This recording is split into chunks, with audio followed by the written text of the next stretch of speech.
Gracias, presidenta.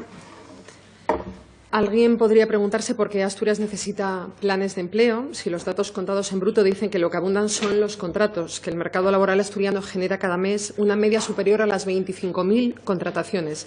Lo que nunca explican quienes alimentan la burbuja de la recuperación es que más del 90% son temporales y entre estas últimas el 50% tienen una duración inferior a un mes.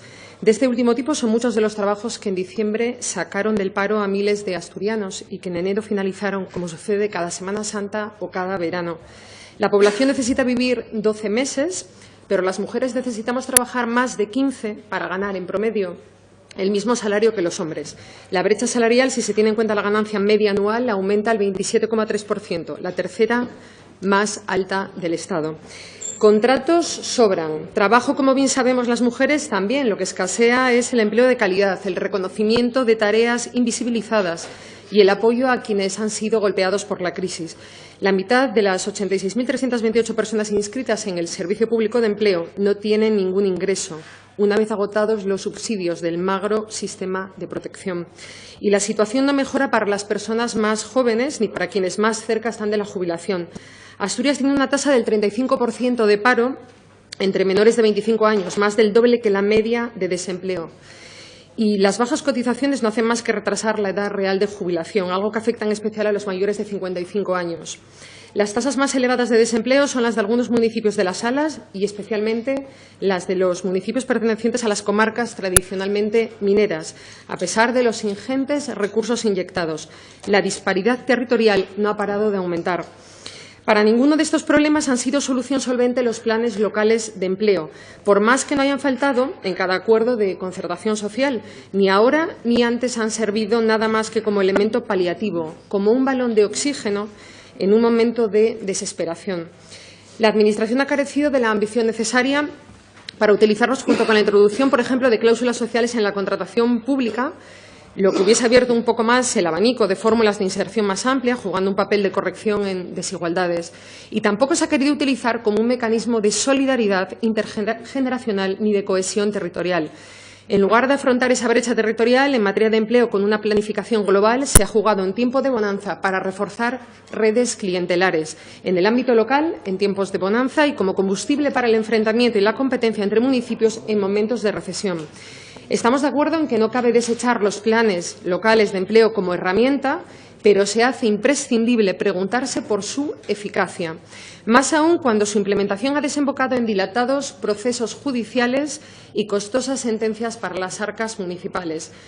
No podemos compartir su valoración sin una sola crítica, por ejemplo, en la inseguridad jurídica de esos planes locales de empleo que asfixian a algunos ayuntamientos.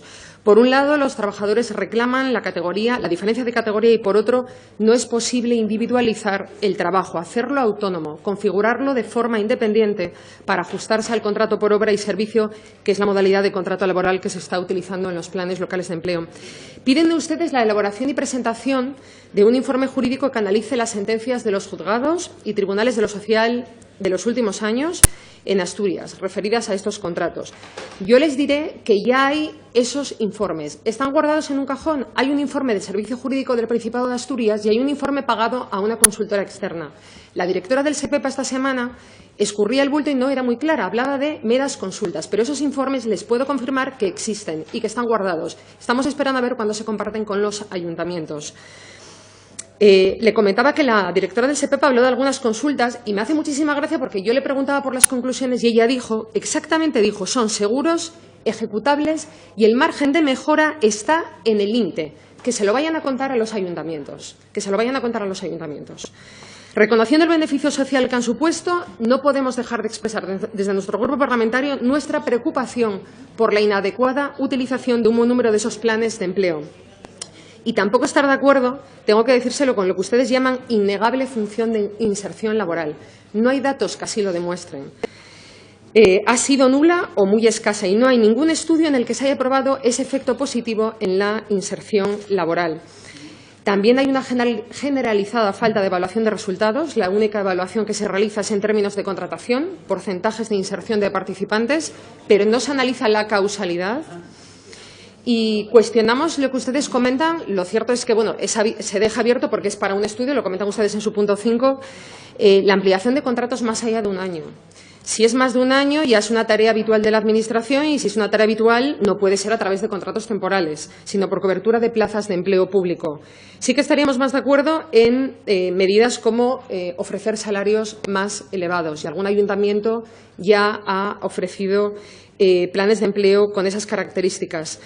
Hace un lustro los parados crónicos suponían el 21,7% del total. Hoy, y en 5 años de reforma laboral, son el 41,5%. Está claro que la reforma laboral del Partido Popular ha profundizado y llevado hasta sus peores consecuencias la visión aplicada por el propio Partido Socialista en la reforma laboral anterior, pero sin duda, en lo que concierne a la iniciativa que estamos debatiendo, el golpe de muerte lo ha dado la Ley Montoro y la limitación de las tasas de reposición, que ha impedido que los ayuntamientos sean una fuente de creación de empleo estable y de calidad. El Partido Popular ha querido convertir estos ayuntamientos en ETTs en lugar de hacer frente a las redes clientelares que emergen casi de forma automática en los momentos de mayor escasez de recursos. Señorías del PSOE, no crean que les estamos dando tira.